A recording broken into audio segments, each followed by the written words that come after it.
So good. Hello, I'm Tracey Cottrell and I'm here with my curious friend, Kate Flower. We have just had an amazing conversation with Sue Daubney, who is the Managing Director of Bannister Dairy. We're talking about our fragile food future. Sue is so generous in the way she pulls back the curtain and talks about the day-to-day, the week-to-week, the month-to-month of running their dairy, which is an award-winning dairy. And, you know, as consumers, we get to peek behind that curtain a little bit and understand what farmers do. It's a really important conversation for all consumers to listen to, especially if you're the type of person who wants to continue on enjoying a beautiful range of fresh WA produce, which is so healthy for us. I know I do. I loved, and I hope you do too, hearing all the stories of the cows heading into their state-of-the-art creamery, and that was just a glorious little piece of conversation to listen to. So lean in, enjoy this conversation, make a cup of tea, settle in. Sue is such an interesting woman to listen to. Sue Daubney is Managing Director of Bannister Dairy in Northcliffe, which is about 4 hours drive south of Perth. And together with her husband, Matt, they both are pioneers of sustainable and ethical dairy. Sue is a multi-award-winning lady as well. She has won awards with the Telstra Business Women's Award. You have Sue's sitting right here. She also has won awards with the WA Business News 40 Under 40. And I have to read this because I don't want to get it wrong. She's been named a Murdoch University Distinguished Alumni because she's an industry pioneer for contributions to sustainability and industry leadership. She also has... I feel nervous. She also has... I know, I'm building her up because she's like that. And she also does community work as well with the Food Bank WA and the Black Dog Ride as well for mental health. And she's a public food advocate, and she is a regular media voice on farm gate economics and policy impacting Australian dairy. She's one of the most glamorous farmers' wives I know. So, Sue, thank you so much for joining us today at the Curious Cook's kitchen table. And here I thought we were just having a farmer on, but A chat about milk. we've got a high-end farmer on today. Well, we're going to start with a little bit about yourself, Sue, a little bit about your background and what led you to transition from a farm gate milk producer to owning a processing brand. Well, I have to be perfectly honest. I was raised in Perth and went to school in Perth, and just always had this sort of attraction to country life, loved horses and all those things. Ended up playing polo cross, and through a long journey met my husband and ended up in Northcliffe, which I thought was somewhere near Geraldton because that would make sense, wouldn't it? But no. However, very happy to be in Northcliffe with dairy cows. Cows are super intelligent, and we learn a lot from them, and they're just very fascinating. How do you know they're intelligent? Oh my gosh. Because Matt tells you. Matt tells I've watched them, but they're very clever. They have an amazing social structure. They actually know time. They can tell the time in that they know when to be at certain places to be the first into new paddocks and things. Never underestimate a cow. Okay, good to Amazing. know. I know, it's amazing. What a great isn't it? opener. Never underestimate a cow. Never underestimate a cow. And I think the thing that when we have brought people on our tours to the farm, everyone's just been amazed at your whole setup with the robotic part and the cows. And can you explain a little bit about the shed itself, the milking shed? Oh, the actual the creamery amazing. itself is just divine. It's like coming into some sort of sci-fi thing. It's just amazing. Please thing. explain. Yes. It was a long story, and I had drawn a 2D plan because I'm not very creative. I sort of think in 2D and said to Mum, I think I'm going to need some help before we invest in building this. And it was actually a childhood friend that was a neighbour who we'd known forever, that was the architect that Mum said maybe it could speak to Andrew Lillyman, who was involved in doing the Perth Arena and won a lot of awards for that. And yeah, one thing led to another, but his wife Carolyn and I worked closely for nearly 2 years, meeting almost weekly, and she thinks very much in 3D, And so we would discuss that I wanted people to feel like they weren't locked in boxes and they could see everywhere, and the functionality and food safety and hygiene and having secure areas all came into the conversation. And as this building was coming together, I walked into spaces and was blown away because they were I couldn't have described them, and as I walked into them they were absolutely perfectly incredible. So she took She would everything take your vision and just Yeah. transform it into a reality. to walk in, because I Amazing. also said I don't want any room like a square box. I want and I want lots of natural daylight wherever possible. So even in the filling room, there's this beautiful warm morning sunlight that comes in, and it just makes you feel good. Yeah. It It's shows great generosity that when you were designing it, that you were thinking that you wanted to invite people in and let them see everything that you were doing, which I think, without us even going into a deep conversation with you, says a lot about you as a person and a farmer.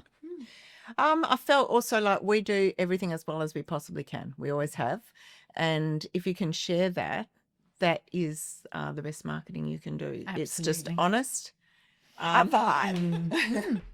And it's like, right. come and have a look at what we do. We're not always going to be perfect because we're people, but we just would never deliberately take shortcuts or do anything. So sharing it, and also there's an education aspect to that, and down the track, I was just about to say, when we go into the viewing room and we look down on the carousel where the cows come into, you know, the talk that you give is just brilliant. People are, you can hear a pin drop Yeah, in I the bet. room. Everyone's like, oh, this is just amazing. So can you explain to listeners how the cows how are the cows milked, Sue? That's my question. I think Very that's- simple yeah, one, well isn't it? done. But I thought You I'd really get have that to one in a dairy conversation. How are the cows milked, Sue? Basically, one key thing, because my husband's the dairy expert, not me. I'm first to put my hand up for that, but I sort of learn a lot on the side. And one key thing is that you can only have a certain number of cows in a certain amount of area. So we actually have 3 dairy locations, and this is by far the most sophisticated dairy at the creamery. But we have 2 other dairies, so that we can making sure that cows are not overcrowded. And also it's about their walking distance and their comfort and their access to water and all those things you take into consideration. At the AMR dairy, which is the one that you've looked at that we've got on view, the cows can come in and out as they please because it's a voluntary dairy. So the robot sits on 24/7, and the robots will just come to life as a cow walks on when she feels she needs to. It's just incredible. And Do when they you- make any noises? Like, does the when you robot talk- say anything or make it? No. So it's Well, quite this is quiet and where peaceful. when you think about a robot, I don't know about you, but I think about like a man, a walking man, and that's not what the robot looks like at all. It's So like protect human. it's like a fair carousel where the cow walks on and it sort of just moves around really slowly. And we've watched cows just in there, all chewing their cud, all happy and calm, and so the girls can come up and get milked when they need to be milked. The Fantastic. thing that I was just like, It's a that is feminist dairy. incredible. But they know, don't they? And then the robot knows what tags, so it looks at the tags and it goes, that's cow 456, Betsy. Yeah. And They're all and, called Betsy. and so then all Daisy. the milking things, Cups. Yeah, I know. For anyone watching on YouTube at the moment, we apologise for what Tracey's doing with her fingers. I wasn't watching. They You'll have are. to watch it back on I YouTube. know I'm such a visual person. Yeah. They onto the what's the that other teats? word? Yeah, but what's the other word for thank you? That's the word I was trying to get. So the udder is the large piece. And it has 4 quarters. And Ah. for an AMR dairy, each quarter is milked individually. And there's an expectation that that cow will give maybe 8 litres per milking from that quarter, 9 litres, 10 litres. wow. So it knows, the robot knows. So if something's wrong with that cow and she milks less, that already gives us an alert get to have a look at her, because she might be distressed or might be at the very early stages of not being well. And so you can intervene early, which then means you don't have to come on with heavy medication or anything, because you can get to minor things early. Yeah. I am fascinated. Oh, it's I can it's just talk absolutely about the brilliant. milking in the shed all day. Oh, you But we'd better, love we'd it. better, should we But try? also they've got fun things like scratching, like back scratching Yeah. and head scratchers, which look Massage like brushes. that's it, massage brushes. You've got the Who doesn't like a yeah. massage and a milk? And they come in and they have a little bit of a feed, don't they? And then they're shut out when they've had enough, because enough is enough. So it's just so brilliantly done for the cow's ultimate comfort and happiness. It is just beautiful. What's interesting, the concept of the robotic dairy was sort of advertised to farmers as this will let you go fishing. Oh, This will let you, get out of bed late and have a coffee and be with your family at dinner time. And This is a mixed messaging, isn't this it? is how it's advertised to the farmers. But the actual benefit that we've seen is the cow health. Yeah, brilliant. That's by far the reason why you would put this in, because really, as the farmer, you've still got to be on your game. But the benefit, the data, the information, and actually the herd health is much Yeah. the biggest gain. Mm. The interesting thing when we first we were visiting Sydney University over in Camden, and they were putting in one of these early on. And after 4 years, we were stopping in to see how they were going. As we're going there, I said to Matt, I'm expecting the cows to be really scatty because they're not handled so much because the robots are milking them. And we went there and the cows were as calm as could be. And I was really surprised. And I said to Yanni, the professor there, why are the cows so calm? And Matt pipes up and says, well, they're female and they're coming in when they want, as they want, doing as they please. So of course they're happy.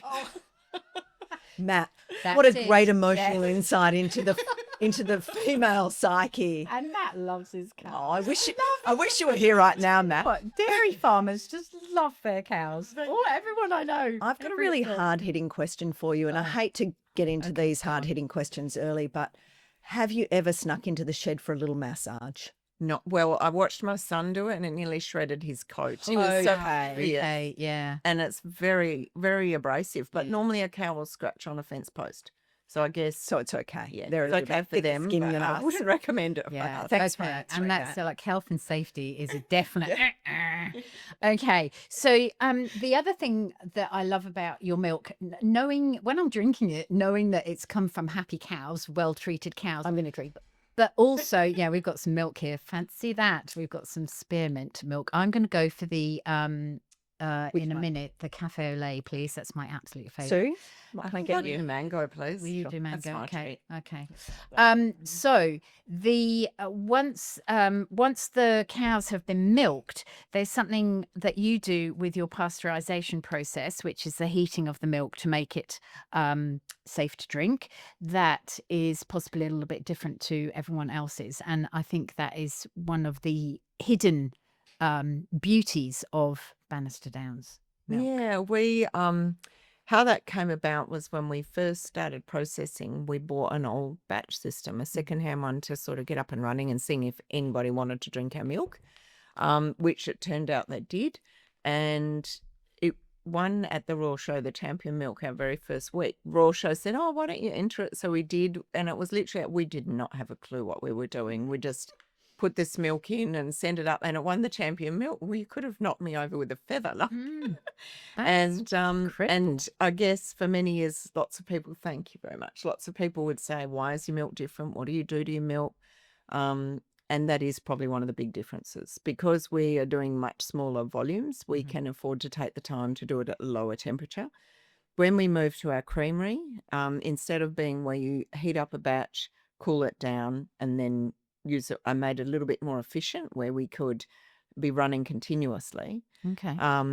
And when I was trying to engineer this, they looked at me like I was completely crazy because it's rather inefficient, and most processes have moved a long way They're all forward. about They're all about Speed. Yeah. speed. Yeah. Whereas this was efficiency. saying, let's go backwards and do it slowly. And so we've got a continuous system, and it holds the milk for 5 minutes rather than 15 seconds. And that 5 minutes means we only have to go to 66.6 degrees rather than 72. And the benefit of that? I think the proof's in the pudding. I know. Oh, let's hang on a minute. I know. Cheers. Here's to our, here's to our milks. Oh, I love this. This feels very Did you used to drink that like spearmint milk when you were little? Oh, yum. This is Queensland mango and it's Calypso, I think it's a variety. Okay, yeah, Calypso's good. So good. And I love this, the cafe au lait because it's got a little bit of chicory in it as well. I just love it. It's rather English. Is it? sorry. Oh.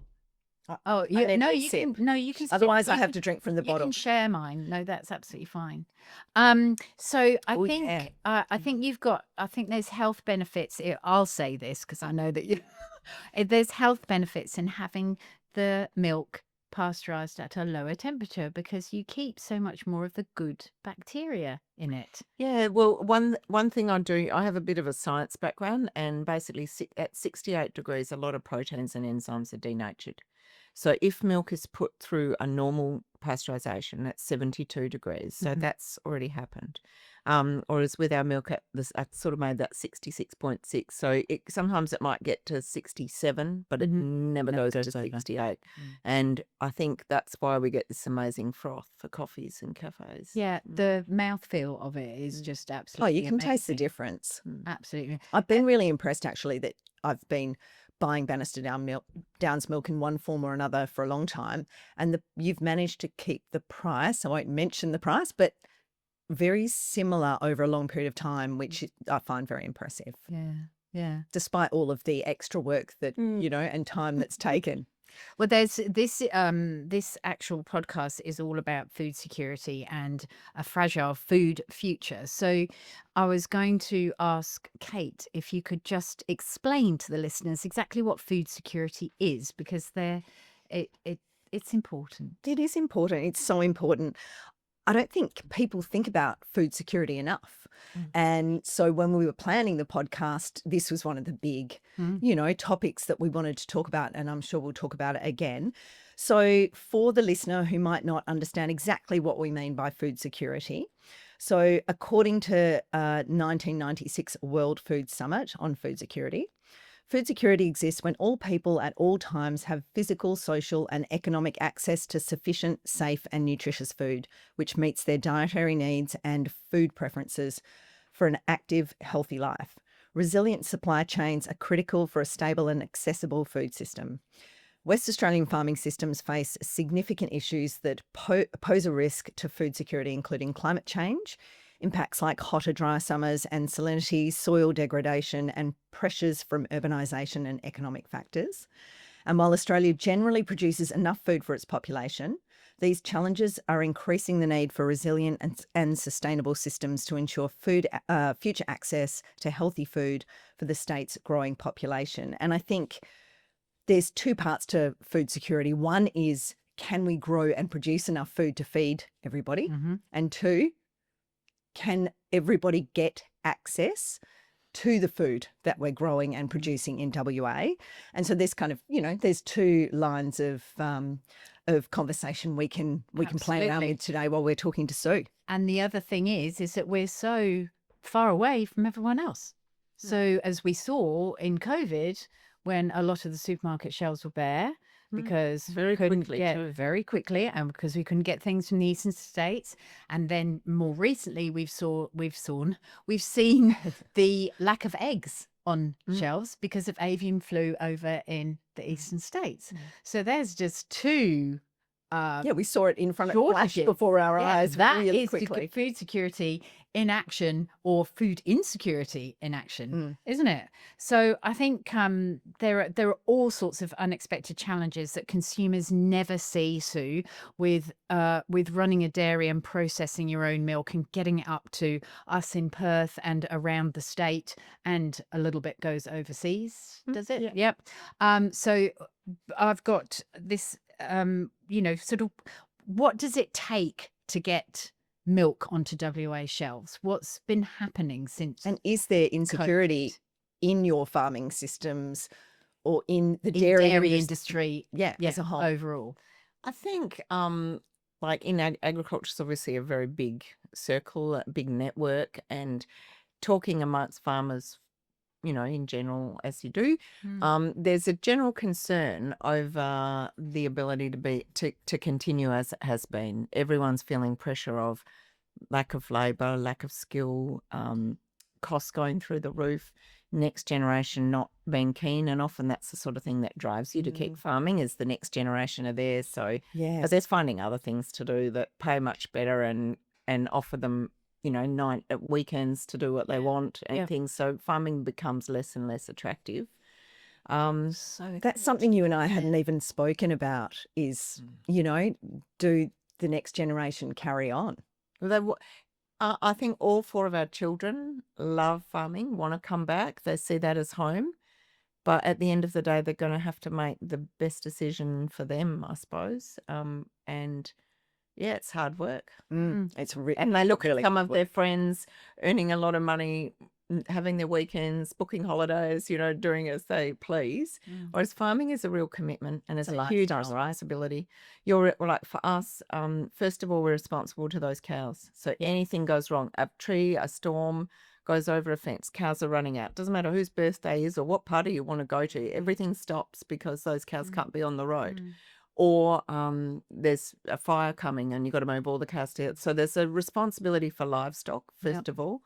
And then we've taken it to the next level to have a consumer direct product. And the responsibility to produce safe food is massive.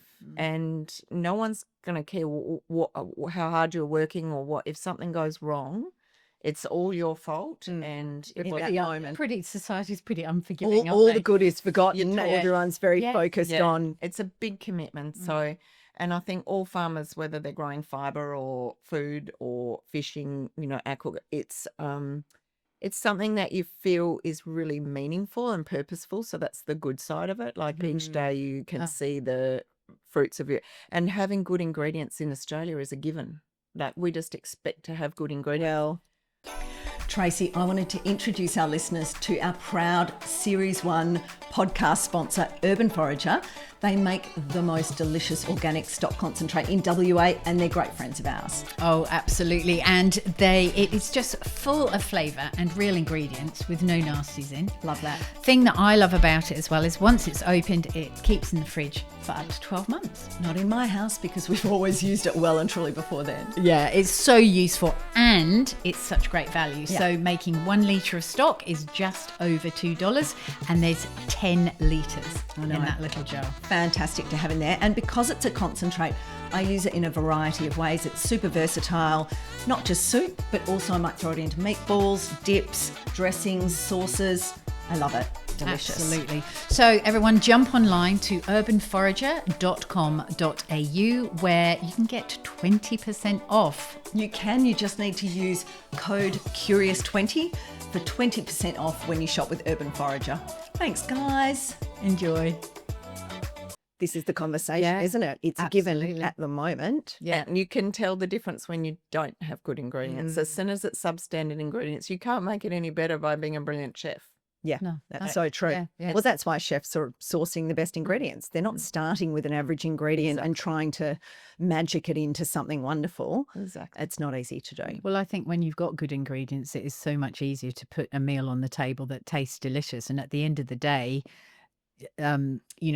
especially fresh produce, when it tastes good, it's usually got that nutrient value to it as well. But when you have something that has a very bland taste, the nutrient value just isn't there. So I love I'm going to call it nutrient dense milk because it really is good. It's that first cup of coffee in the morning. And if I didn't have it, This is not an ad for Bannister Downs. It's just you're here and we've got all of your delicious. Great idea. yeah, because we can bring Tell me. the mascarpone in. Where each episode we do a recipe for people, and I really wanted to do this for such a long time. So I'm so glad that you've come in. Is make some mascarpone because a few weeks ago, a couple of months ago, when the cottage cheese thing happened, and everyone's like, "Oh my gosh, there's no cottage cheese in the shops." You can make things like this if you've got good milk. You can make cottage cheese, or you can make ricotta because that's what you've been making. At home recently, but I've made some mascarpone because if you can make ricotta and cottage cheese, you can definitely make mascarpone. So I've got some spoons here. Okay. There's something we prepared earlier. And you can, if you would like to, What if you I can might do this because you- I don't you want to can- double dip. you can do it like that if you want to. We've just got this is just the plain mascarpone. We've got the sweetened mascarpone. Should I in it. let the guest go first? Well, I don't know. No, we're showing the way. We're leading the way. Just like this, And I'm Sue. trying to tell you of another thing that, Yeah, that please worries do. me about food security. Yeah, we're going to go back to it as well. Don't worry. So I think it was probably 12 or 14 years ago. The power went out. There was massive storms. I don't know if you remember some power station, and it was in winter. And after day 2, all the phones went down because the backup for the phone towers Where were was this? in the whole of the southwest. Oh my gosh. It ended up going for 4 days. Well, by day 2, we were getting phone calls because cafes couldn't get milk because Harvey Beef's beef went off. Oh, God. Browns couldn't, That's like a lot huge. of places didn't. And Disruption. yeah, and it wasn't so much for me about that incident, but it was about how vulnerable we are. Yeah. Yeah. That was yeah. Quickly. 4 days, and it was a crisis. That was only 4 days. Yeah. Oh my What was the goodness. lag time on that crisis? So 4 days. 18 hours, I'd say. So 14 hours, did you say, or 4 days? 4 days. 4 days. But then creating enough stock across the board, be it you, Harvey Beef, whoever, to refill shelves and get back to a healthy level of stock. How long did that take? Was it pretty quick? My memory's a bit dim. That's okay. I know. To the club. Yeah. But definitely the reaction was very fast. Like first amazing. the power was out, so we were on generators, so we focused on that. And then I would say by the next day we received a phone call to say, we can't get our normal milk. Do you have any spare? And it was cafe after cafe because we had a full site backup generator for power. But the bigger problem is, so those companies still had to collect raw milk from the farmers, but they couldn't process it or hold it, or so in a very short period of time. Because when you're dealing with a fresh, short shelf life product like milk or meat or or fresh produce, those things deteriorate so quickly, and they have to go. The system has to process fast, and it happened incredibly quickly. Wow. It's a little bit scary. It's how good, quickly isn't that it, the happened. mascarpone? I really like this, just that gently sour mascarpone. Yes. But you've added, is there vanilla bean in there or vanilla? I've vanilla done bean and bits of sugar. vanilla in bean, some of it. a little bit of So- icing sugar, Oh. but Even yes. yeah. So do a quick talk us through the recipe, and then we'll go back to talking about This is important, like really warm important ice things. cream. It's It's it's beautiful, gorgeous, isn't isn't it? it? It is really good. So the mascarpone is very, very quick and easy to do. It's literally heating it. Look at that. Look at that Look at that double cream. That's so good for your brain. Oh yes, it's so. It's got good, isn't it? no calories at all. I knew it. Thanks, It's- Sue. But you just have to have it for your teeth and your bones And your and your joints. nails. Absolutely. So put 600 mils of the Bannister Downs pouring cream into a saucepan. Heat that up slowly to, it's supposed to be about 80 something, and then I just looked away for 2 seconds and it started to simmer. So it's not the end of the world, but I know that from a science perspective, the proteins Sue's get disgusted. denatured, and I know, like, nature of oh your my cook. gosh. So yeah, I'm not. I'm an experimenter, but I'm not a scientist. Just as long as it tastes good at the end, I'm very happy with that. So. And then all you need to do is put you turn off the heat and put in a tablespoon of lemon juice and just stir it and leave it to cool. And then I popped it into a sieve, and I didn't have any Muslin. or I didn't have a chucks because we don't use, we just wash our clothes. A bit of paper towel is okay. Well, I put paper towel. I actually found a nut bag in one of my drawers. That's an interesting place. So in my There was a drawers. nut bag. There was a nut bag in my nut bag. So if you make almond milk, I know, like almond milk, that's like swearing, isn't it? But You can't milk an almond. yes, years and years ago when we were Is it looking juice? at nut What is it? juice, I know. So if you've got an almond milk, if you've got a milk bag in your drawer, you may be able to make mascarpone with it instead of muslin, because you've got to do these things sometimes in the You do, kitchen. yeah. They're both laughing at me now. You're both laughing. Well, They're now both it's your laughing secret. at You me. say nut bag one more time. For goodness sake. Okay. But So does then- everyone know how to make mascarpone Or you now? can, or you can put it in a bit of in a tea towel and put it in the fridge overnight, Or a hanky. or a hanky. I don't Oh, Sue. know, a clean hanky. Not Handkerchief. even a clean hanky. No? Not even a clean Okay, hanky. don't put it in a That is not food safe, Sue Daubney.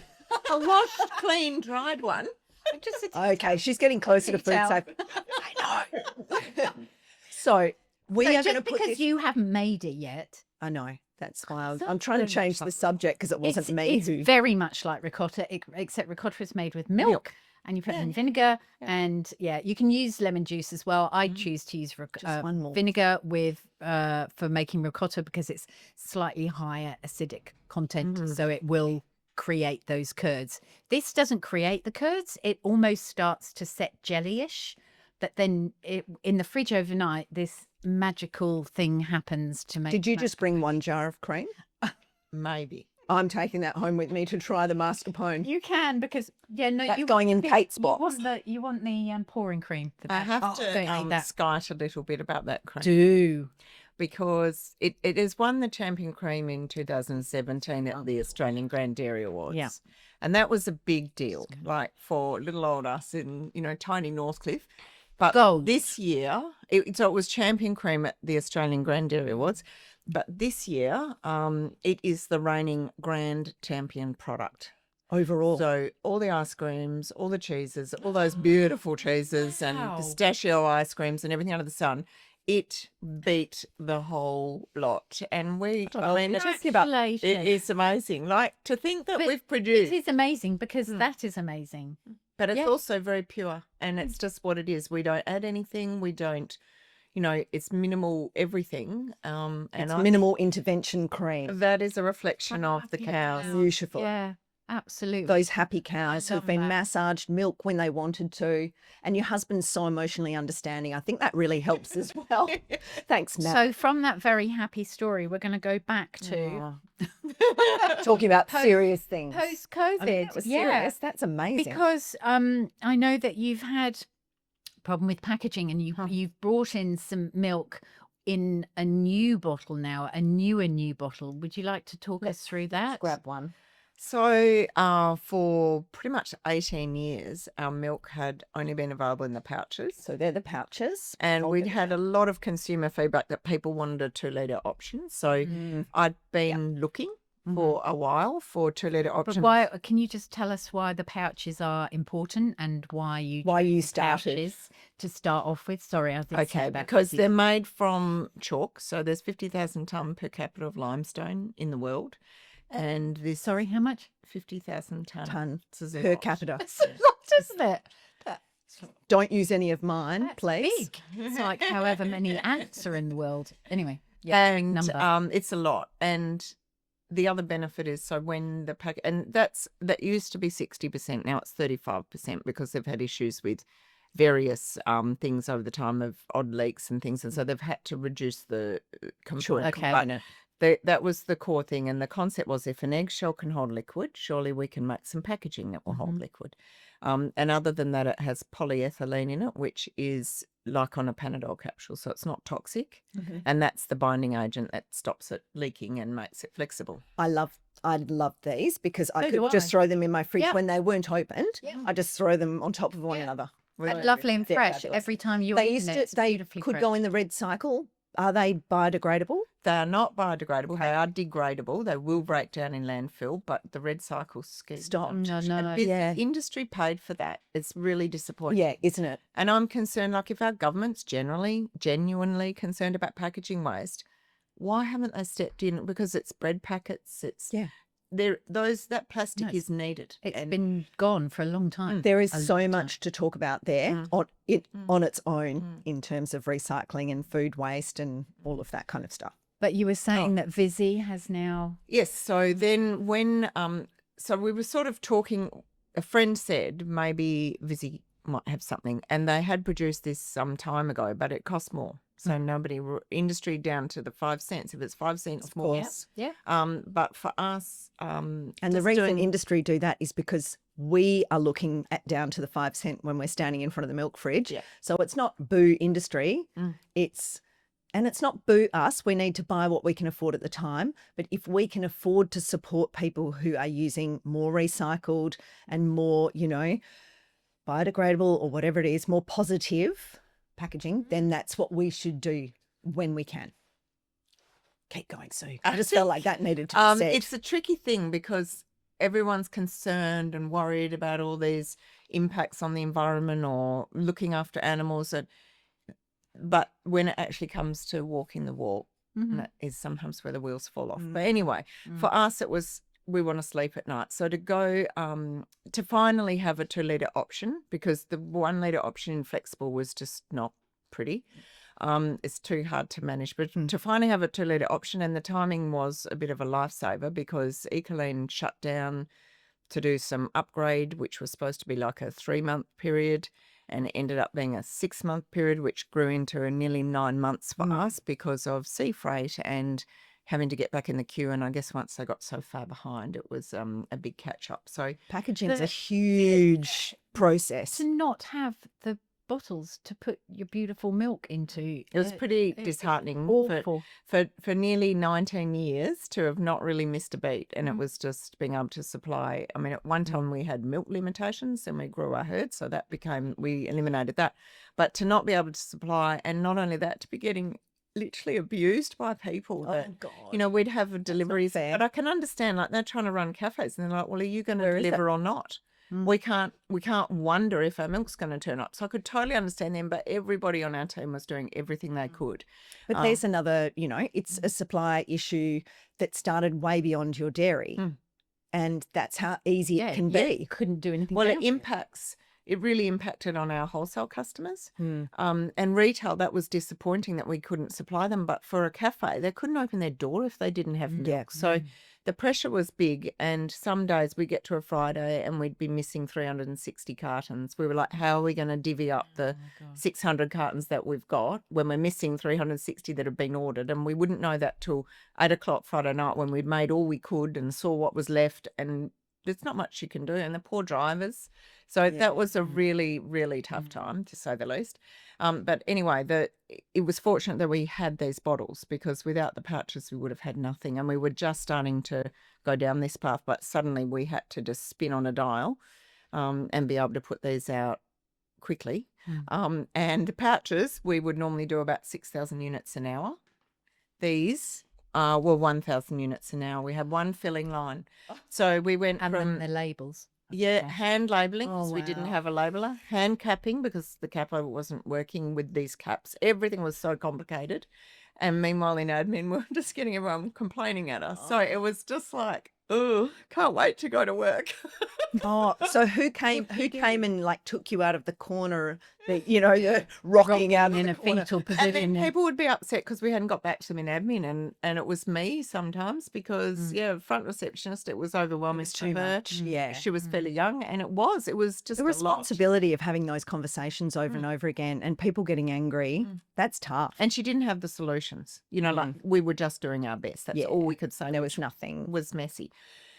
So we found ways to get faster with the bottles. Okay. But that was, and also, so we went from doing 4 long days a week, spending all of Thursday cleaning and maintaining, a big day on Friday, to having to go round the clock 18 hours a day, 7 days a week. And the impact of that, if you think of Sunday rates and Saturday rates, and also we'd have one person running 2 filling machines for these. We had up to 10 people on one line to get these through with labelling. So It's huge, but also where'd you get your staff from in Northcliff to When you have suddenly met. Oh, let's ask that question again. Yes. So, where do you... excitable. Yeah. It was, wasn't it? Yes. So where do you find all those extra staff members from as well in Northcliff, 4 hours south of Perth? Yes, well, I can tell you, if this had have happened in 2020, we would have had no solution. My family would have disowned me, so there's only so much I could have drawn on their love. But it's very fortunate at the moment. There's a huge influx in working holiday visa. Oh, great. And they have absolutely saved the day. I mean, we're obviously employing locals wherever we can, Yep. but there's only so many. Yep. And so the working holiday visa have brought a real. Some of them are singing Italian opera and bringing the vibe, and they want to do lots of work, and they've got this energy and youth and fit and everything to cope with this. So Fantastic. We need to love get that. more of our students who've just left year 12, you know, to go, okay, I need some money. Are they too young, Sue? No, they're not too 18? young. No, They're not too young. it's just, are they willing? Do they understand what hard work is? That's Yeah. why I'd love my children to come and do it. Well, my kids, it would be almost kicking and screaming to go in and pack milk into cartons. Well, they know what it takes. Yeah, they are just like, they would rather Stab themselves in the house. eye. They'd rather clean the whole house. Wow. Wow. You're really selling it, Sue. Now, one of the biggest problems I think we've got with food security into the future is the rising costs in energy. So, can you talk to us about that? For decades, it's just been a gradual thing, and now we're seeing a massive spike. And I actually thought I was going crazy. So, with our financial controller about a month ago, we actually went back and just checked what is going on here. And I mean, we have power all around the farm, you know, the main dairy and more pump everywhere. So there's probably 17 different locations of power. So if I just talk about our creamery, which is obviously the largest consumer of power, but we've also got gas. So this is just the power. Used to be between 21 to 23,000 a month in December 2023. January 2024, we're up to 44,000 No. per month. So, should the government be supporting you so that they're protecting our food security in the long term? Well, Because I can understand households, you know, it goes up, it's tough, it's really tough for some people to pay those bills, but we can kind of, you know, adjust our use. You've kind of got a set use and we want more from you. it's complicated because the more that the government subsidise or help or do, the more taxes they're going to charge, and it's just a vicious cycle. I'd rather see the government take on less and maybe remove some of all of, like, a lot of this is because of all the renewables that they're funding that has then made power costs go through the roof. And because they're like, I think there is a place, we've got 100 kilowatts of solar. I think there's a place for that, but the government is throwing so much, it's like a false economy, and that's what's actually sending our power prices through the roof. Because it wouldn't only be you, No. it'd be everybody. Yes. So it's But I do think this is something we're going to be tackling one way or another in the long term. Where do we get our energy from, and are the prices just going to keep rising, and Well, how do farmers manage that? our country has the best energy resources in the world, and we are paying through the nose for energy.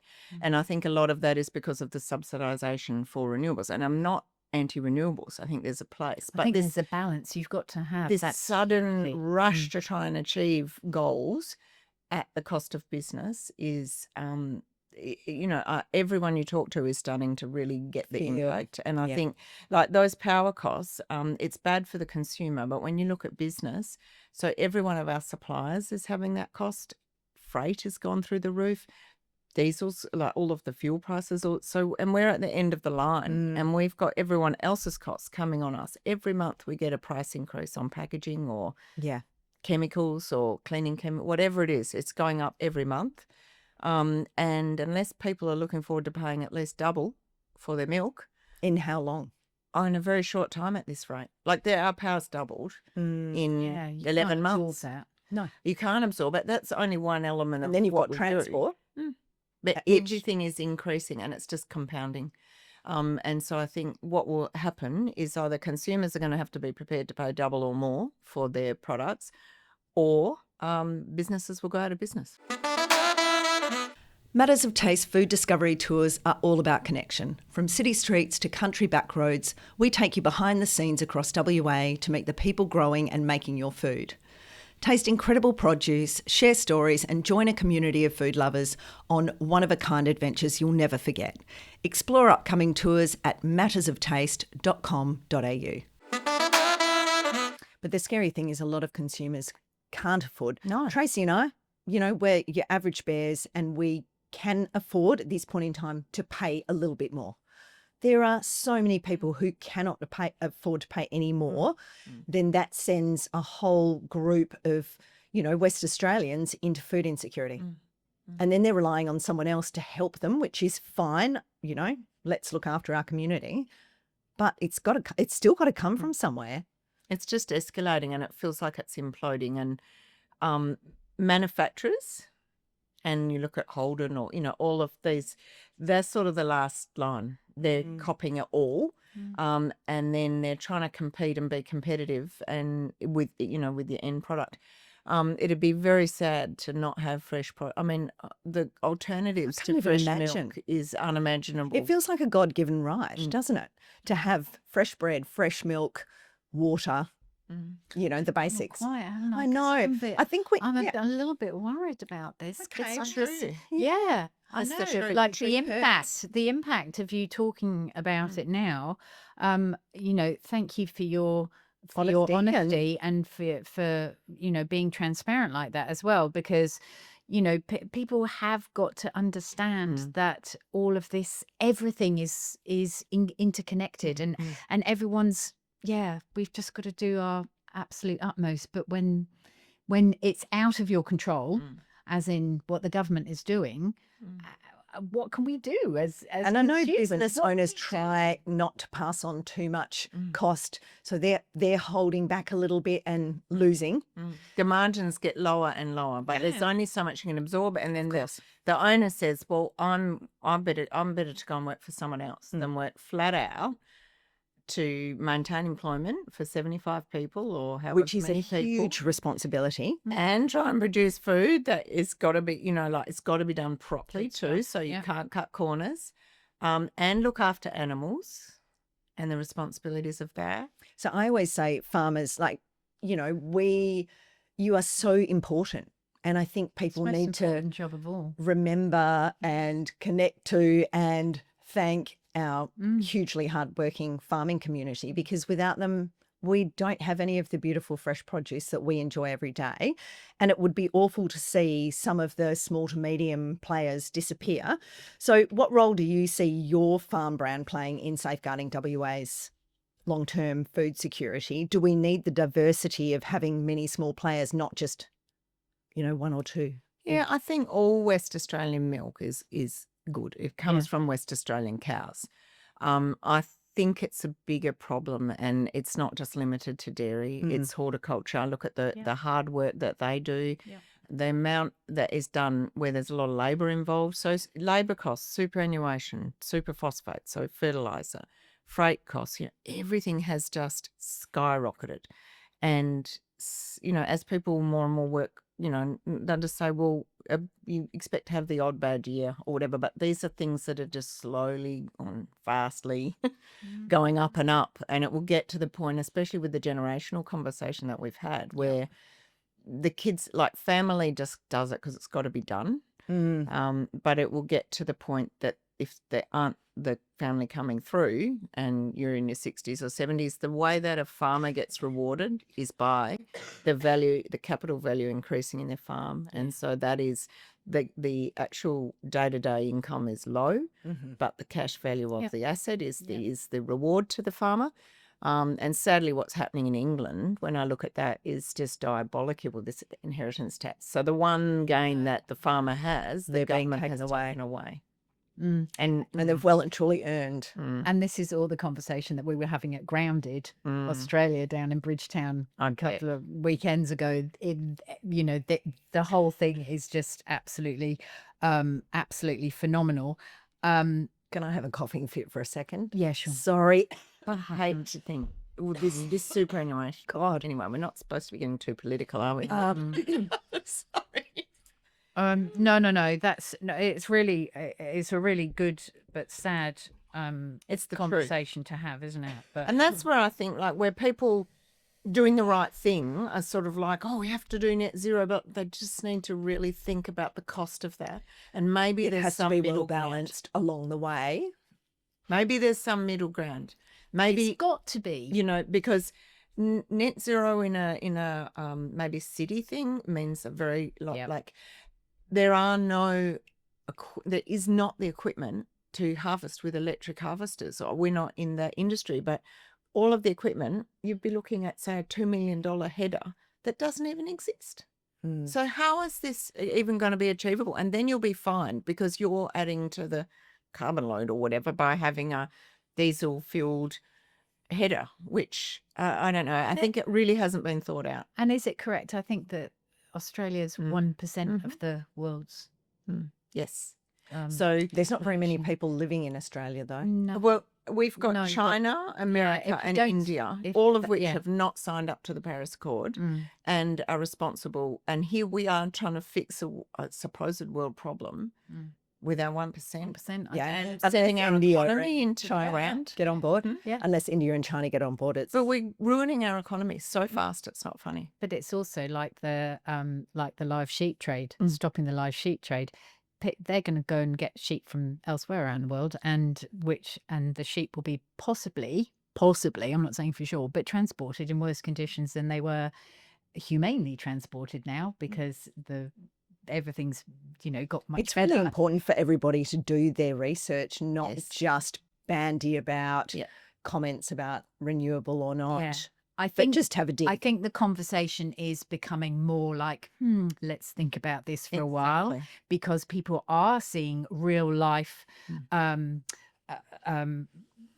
things happening in real life that are affecting them because of the renewables and It what's does been feel like the happening. risks are becoming real quite quickly. Yes, very quick. So that's one of them, Sue, that you've spoken to, which is, the rising energy costs and Australia working towards net zero and doing it so quickly that it's upsetting the economy and costing farmers an absolute fortune, and will be costing. It's going to get even worse. It is going to get worse because a lot of farmers, like we're processing, so we really feel that energy cost from the synergy, but when you are having to replace all your equipment, all of your staff, where will they even charge? So has that cars? Where are the started? charging stations? Well, if this is real, Not most far off. agriculture is sort of just like, this isn't possible. We can't even consider this. Oh, are you kidding? Because it isn't possible. It would just kill business. So we'll have farmers jumping ship left, right, Well, I think centre. it could be the final straw for when the margins are low. There's so many challenges, and they're maybe 60 plus. That might be enough to be, well, I'll just get the value of my land and just have a bit of a break. So I know that over east with the avian flu, and there's been something new come in as well, a new regulation that they're not going to allow caged eggs. I think caged chickens to. You're an egghead.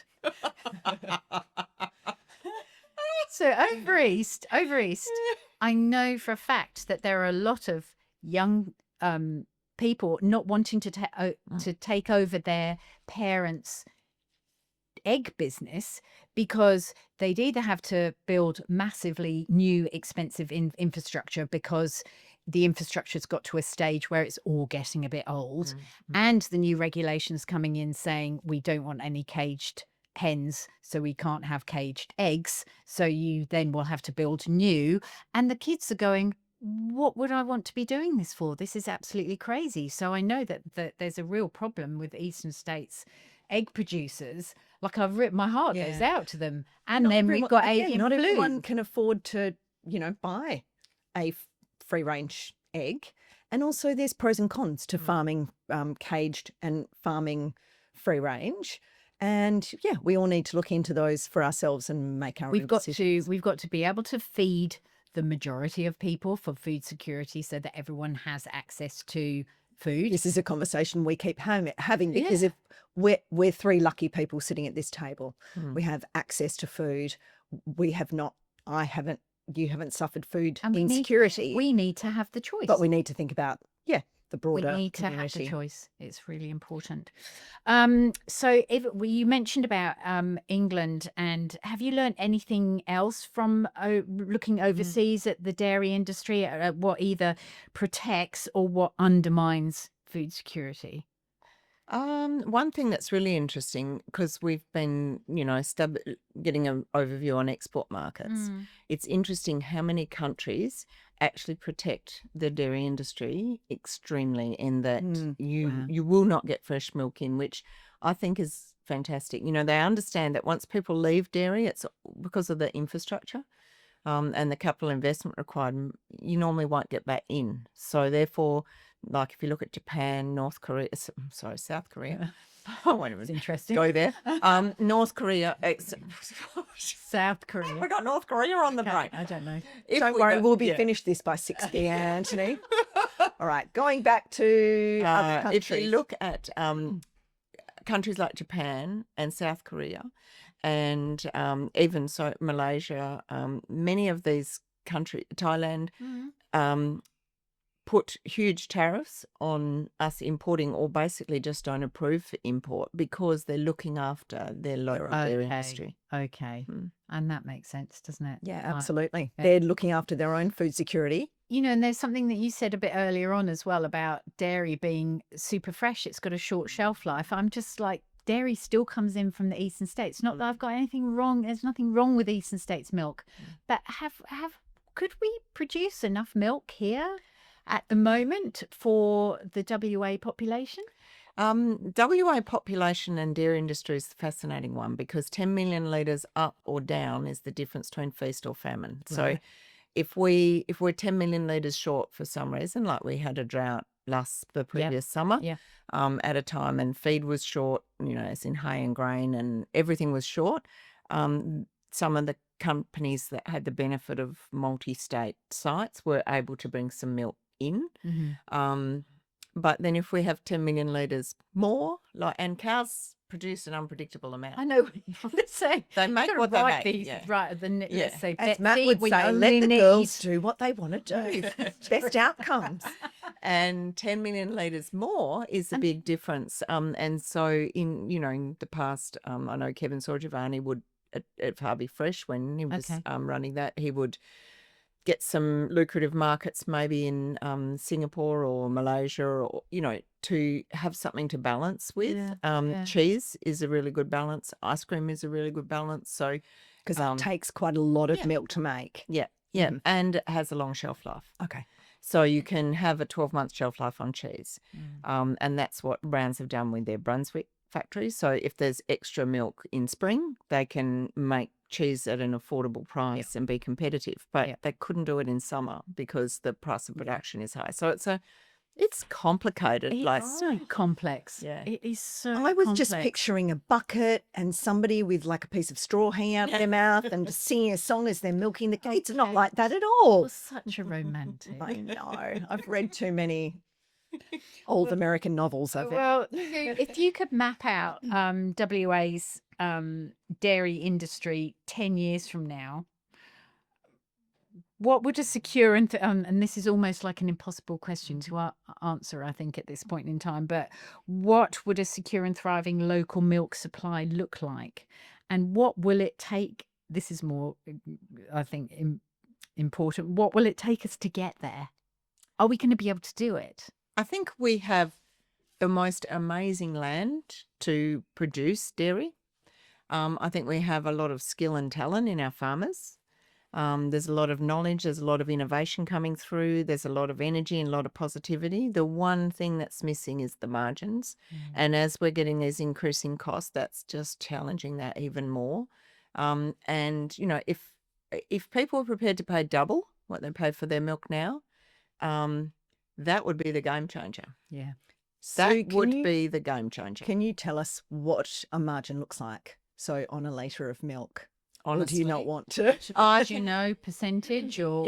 When we're going from, it depends on the time of the year. Sure. So there's certain times of the year where you have to rely more on subsidising the cows with hay and grain, and it's not just the cost of that. And that's gone up maybe 6 times in the last 10 years. Wow. Like everything else has escalated, but the farm gate price really hasn't. And you might be looking at something like 3 to 5 cents a litre is your margin at those times. Which is what I want people to think about when they're standing in front of the fridge. It's, not like, oh, it's gone up 50 cents a litre this week, or, when you think about what the farmer's getting in their pocket, stop and think about that, because we need to keep it worth their while to keep working. A lot of the farmers' margins can be as low as 1 to 2 to 3 cents a litre. Wow. So then it just comes down to volume. Like it's a sheer numbers game to maintain. And that's where the new technology that you've used in your dairy does, to a certain degree, help protect outcomes for you, which is brilliant. So you've done a huge investment in that. Yeah. I can only but imagine. And you're looking at a long-term positive outcome. You've got healthier cows.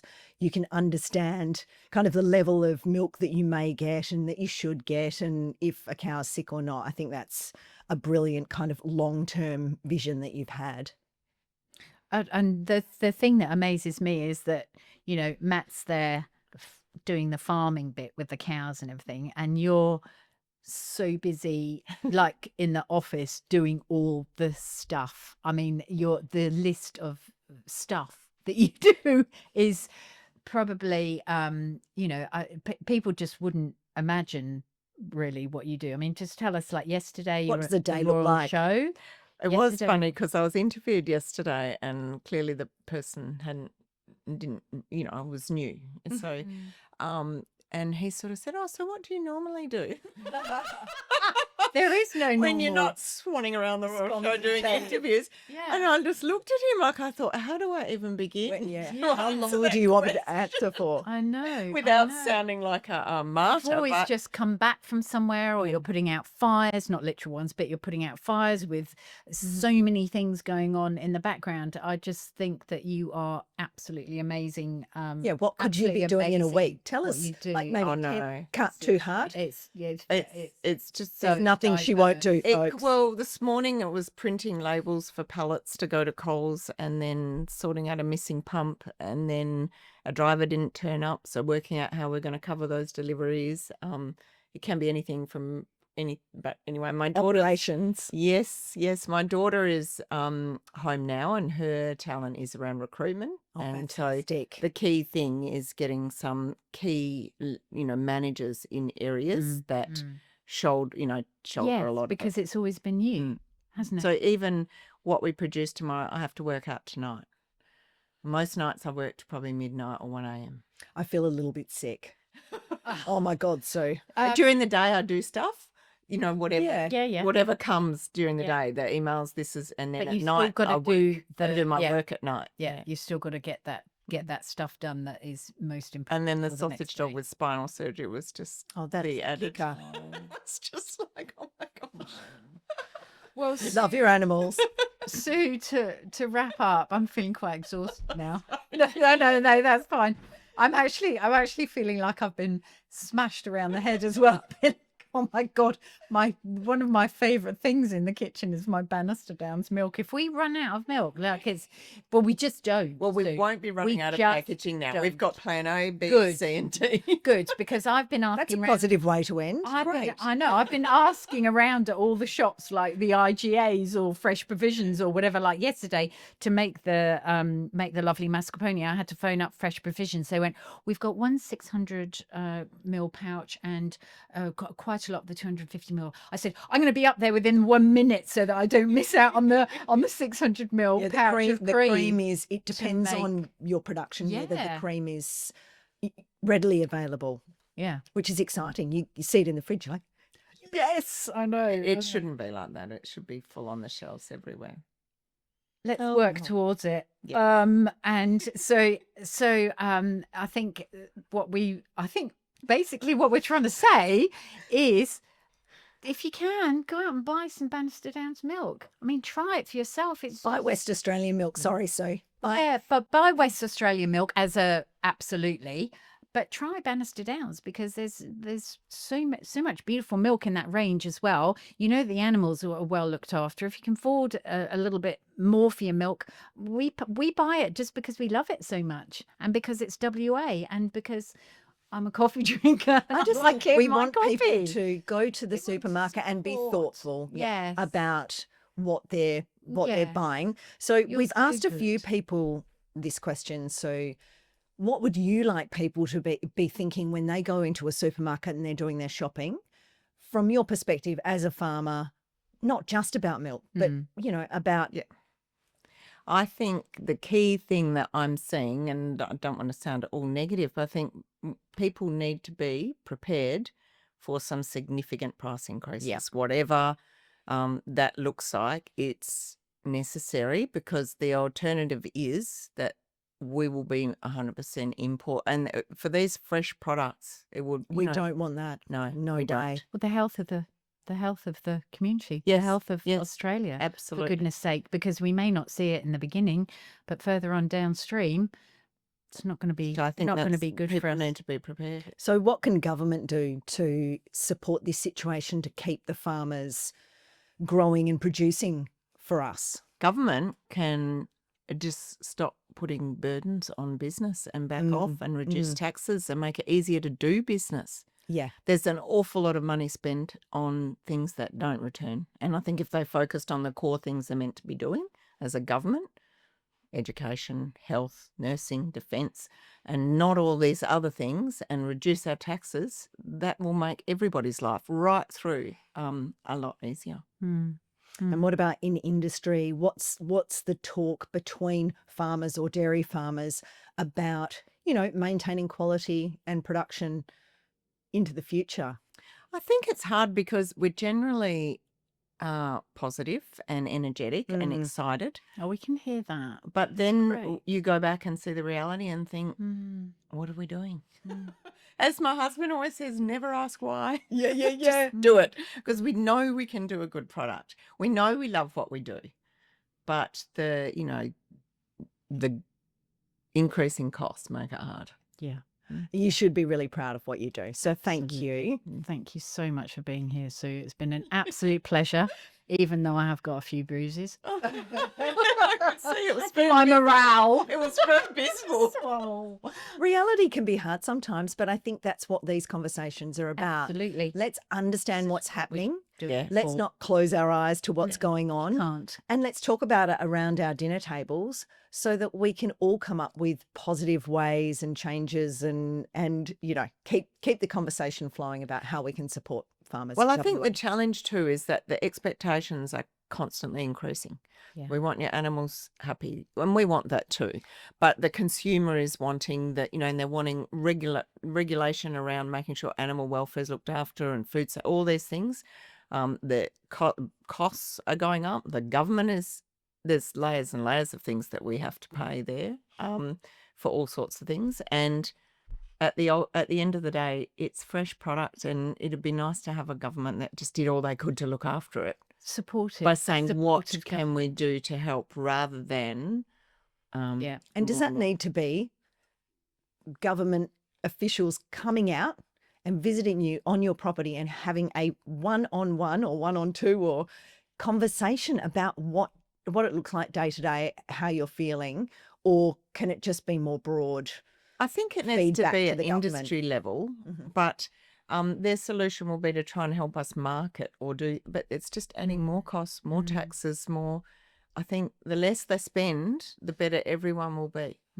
If it's your Okay. household budget, Yeah. you'd be reining it in, because Yeah. that's the way to manage it. Just spending more and throwing more at it is then more tax, more cost, viral. Oh, we could talk about that for ages, but I've got another really important question before we wrap up. About spearmint. How many spearmint leaves does the cow have to eat to produce 1 litre of spearmint milk? We have to put them in a full paddock of spearmint for at least a Okay. week. All right, good to Okay. know. Thank you very Thank much. you. And that's Asking the strict, hard-hitting of course, yes. questions. Brilliant, Sue. Thank you so much for your time. Thank you for listening to this episode of The Curious Cooks. And if you know someone else who would enjoy this conversation, please share it with them. We love hearing from our listeners, so let us know what you are curious about. You can follow us on Instagram at Curious Cooks Podcast and keep listening on Apple Podcasts or Spotify. And if you like to watch and listen, subscribe to The Curious Cooks on YouTube. We'll see you there.